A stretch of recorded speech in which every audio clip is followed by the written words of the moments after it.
Hello everyone, it's Darkseeker here again. Welcome back for another video. Now, you guys are all familiar with Big Priest. You've probably played against it. And Big Priest is a deck that I hate playing against because they always get lucky on turn 4 with their Barns into Yashraj or Barns into Obsidian Statue. And when that happens, there's nothing you can do. It's often game over. So I hate playing against it, and I'm not a huge fan of playing as Big Priest because I never get my positive Barnes RNG, right? I never get Barnes on 4, or my Shadow Essence will often summon a copy of Barnes, and that's very, very disappointing. So I thought, okay, we'll try Thijs Big Shaman. I have fond memories of playing Big Shaman, just Ancestral Spirit, Reincarnate are so awesome. I mean, the resurrection effects in this deck aren't as strong as what Big Priest has. You know, the Spellstone for Big Priest summoning 4 big minions is just insane. So this feels like a more honest version of playing a big deck. Not too overpowered, but gets the balance just right. So there is of course you know, the defensive plays in this deck. You have Volcano, you have Hex, you have Lightning Storm, you have Healing Rain, so you can outlast your opponents, you can clear boards with these cards, giving you time to then play your massive threats and then to reincarnate them, to resurrect them. You have Enzoth the Corruptor in this deck for another massive wave of threats, so that is not to be underestimated. You even have Ancestor's Call in this deck to get something out onto the board quite early, and that in itself can be game winning if they can't deal with the threat that you suddenly throw onto the board. So let's have a look at this deck in action on the Wild Mode ladder, and we are starting out against a warrior. Now, it's not often that you see Pirate Warrior on the Wild Mode ladder, certainly at these ranks here, rank 4, rank 5, rank 3. But yes, the coin is the ship's cannon is very telling. It is indeed Pirate Warrior. But I feel pretty well equipped to deal with his threats. I have Healing, I have Lightning Storm, I have Volcano.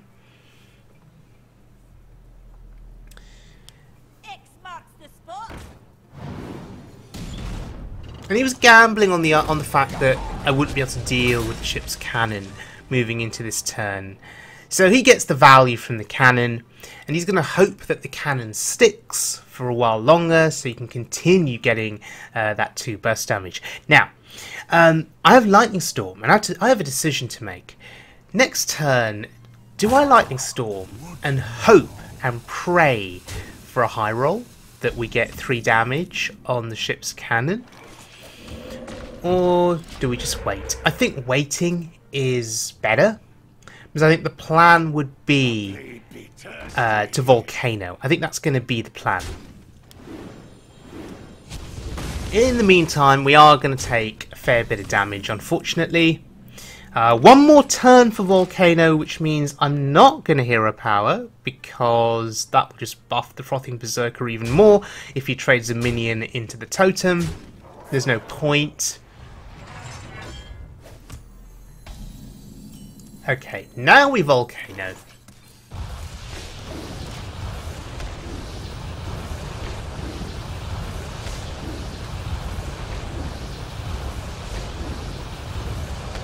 It's quite a pretty effect, right? Causes your eyes to go a bit funny if you stare at it for too long. Our health total, we've taken a battering here. Wow, he's going face again. We're down to 10. Oh, hello. There's Barnes. I was going to Healing Rain, but this is just better. Because we get a taunt, which dies to his weapon, of course. Alright, so that didn't really do anything for us. It stopped 1 damage to our face from that weapon. But he's going to push 6.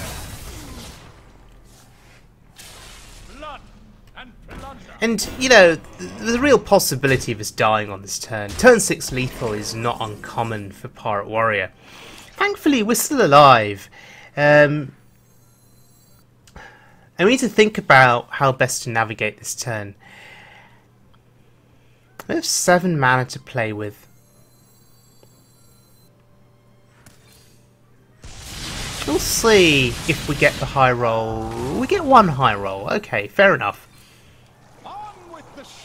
And Healing Rain, with its happy little rainbow, has put us right back in the game. Because now, as we head into these later turns, our big threats are going to start to come down. And he's not going to be able to deal with them. His only hope is to continue smashing my face and to hope to kill me as quickly as possible.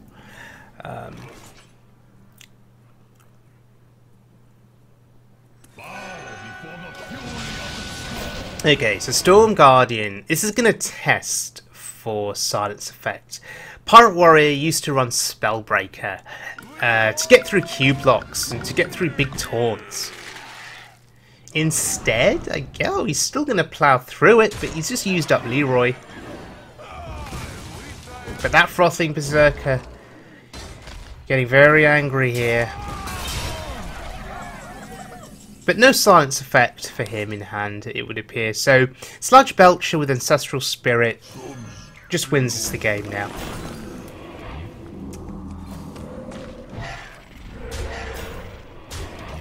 And if he's able to get through this, well, we'll just play Enzoth. There's always KT as well as a possibility. We're in pretty good shape here. He has essentially got three taunts to get through here, if you include the remnants from the Sludge Belcher. Actually 4.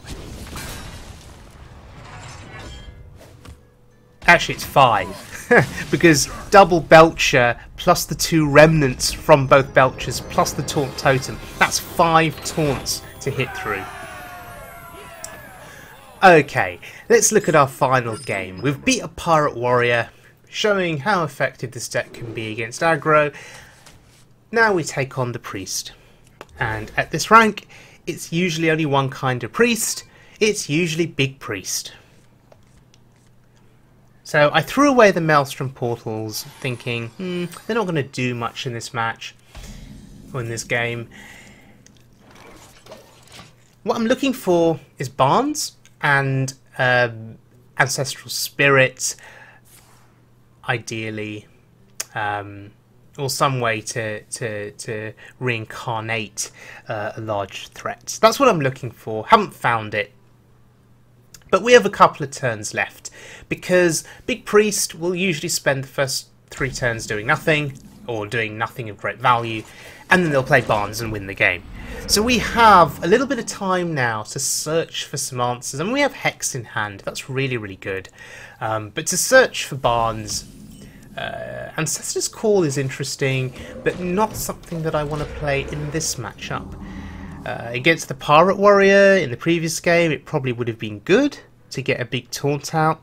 But in this game, getting a big minion out for Big Priest is not what you want to do. So, what do we do here? I have the coin. I could coin out White Eyes. I'm just going to wait. I'm going to wait. I want to see what he's got. We have not seen Barnes yet, which is really interesting.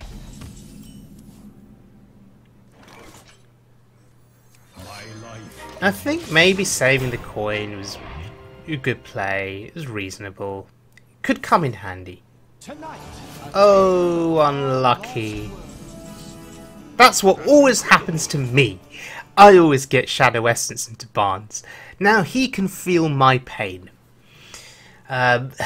The question is, what do we do? We're not going to Hex Barnes because we want Barnes to go into the Resurrection pool.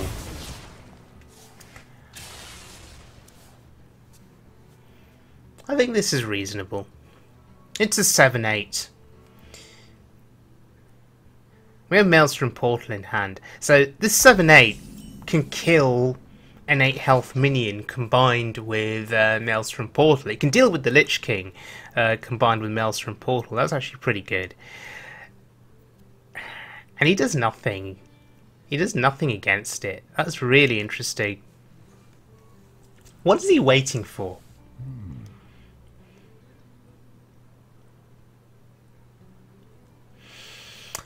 So I'm just going to Maelstrom for a body. And to get something out of my hand. Oh, he saw the Maelstrom Portal and he's like, ha, now I'm safe. Now that 7/8 can't kill my Lich King. Oh look, there's another Maelstrom Portal. But this is much better. Hexing the Lich King, turning into a frog, adding the frog to the resurrection pool is a hell of a lot better.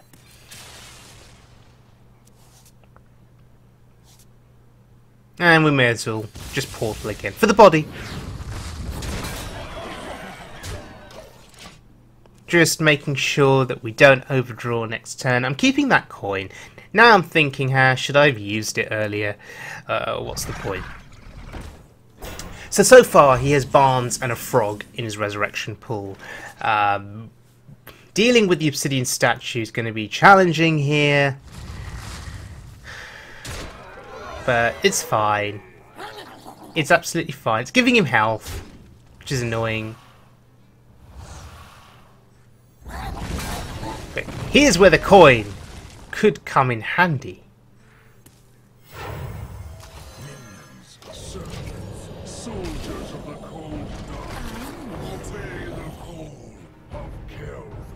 That's right. Minions, servants, soldiers of the cold dark, obey the call of Kel'Thuzad. Yeah, he has to kill KT. Because if he doesn't kill KT, my big fat 7/8 taunt is just going to keep coming back to life. If he doesn't kill KT, I could reincarnate KT and get another KT back. And all of a sudden, the big priest is on the back foot. Well, maybe not. That's a pretty good response. It's actually a pretty good response.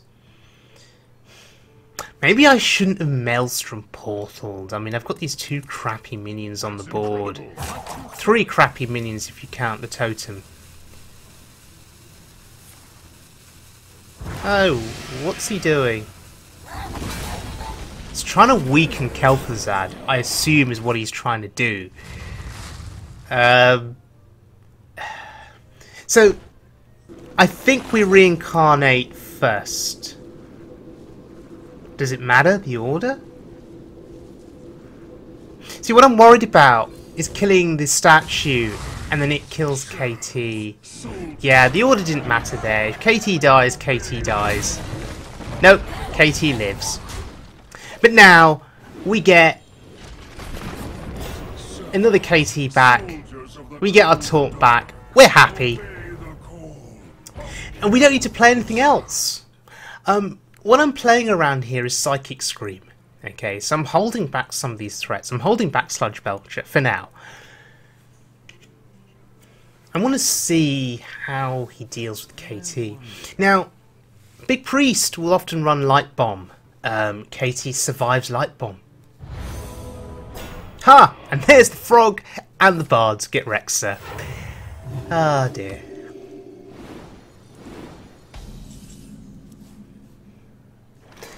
And now with 2 KTs on the board, even if Statue kills one of them, it doesn't matter. Really doesn't matter. Oh look, actually kills a KT. Actually kills a Kel'Thuzad, wow. I don't think playing my hero power is a good idea here. But I'm looking at my hand and thinking, is there anything else I want to do? What to do? I have 9 cards. We can go another turn without playing a card. The other possibility is Ancestral Spirit on KT. That's another possibility, but again, we need to think about Psychic Scream and how if he Psychic Screams the board, that Ancestral Spirit value is negated, potentially. But let's see what happens. And again, there's no need to play the Sludge Belcher. No need to play into Psychic Scream even more. What's he got here?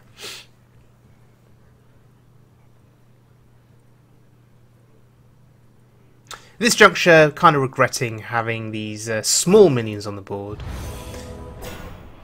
Okay. Another Barnes and another Frog. So, with Hex in this deck, does that make you somewhat favoured against Big Priest? If you can time a Hex correctly at the start of the game?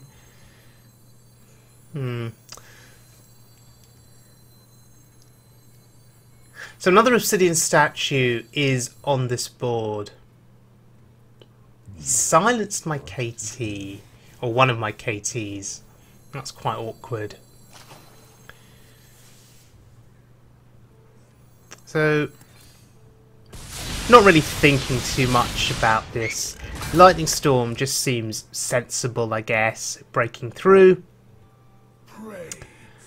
We'll use the injured, the silenced KT for our trade. Okay, that's absolutely great. So we're going to get that back to life.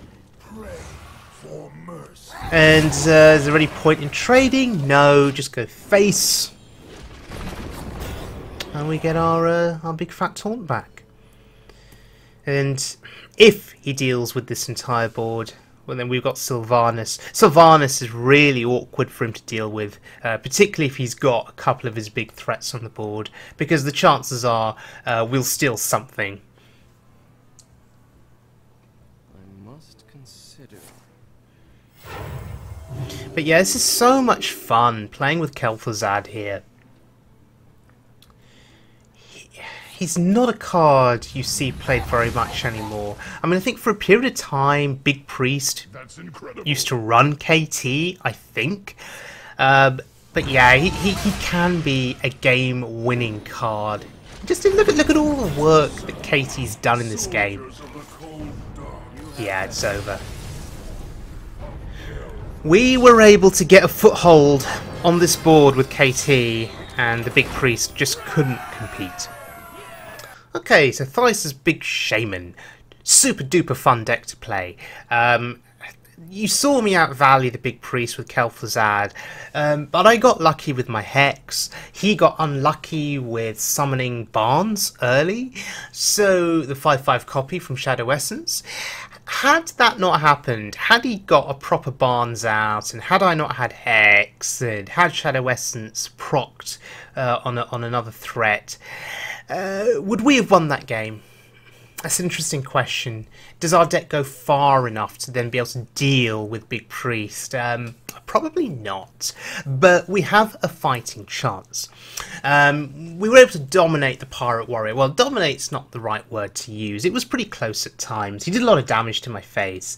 But, you know, with Healing Rain, with Volcano, with Lightning Storm, with Taunts, you do stand a pretty good chance against aggro decks.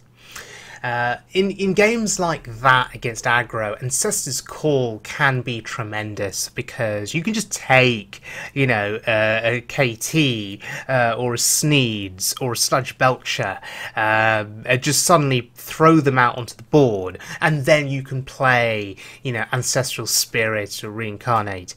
And the chances are that Ancestor's Call will bring something out from their hand, but it won't be a big minion. So yes, I think this deck is highly favoured against aggro. Against control decks, you know, you have to time your hexes, you have to time your reincarnates and your ancestral spirits quite well. Should this deck run a second hex? hex, I think it should. I think if the ladder is infested with big priests, which it is, I think a second hex can be essential. The question is, what would you cut in favour of a second hex? I mean, you've got devolves, maybe cut, I don't know, devolve versus hex, what is better?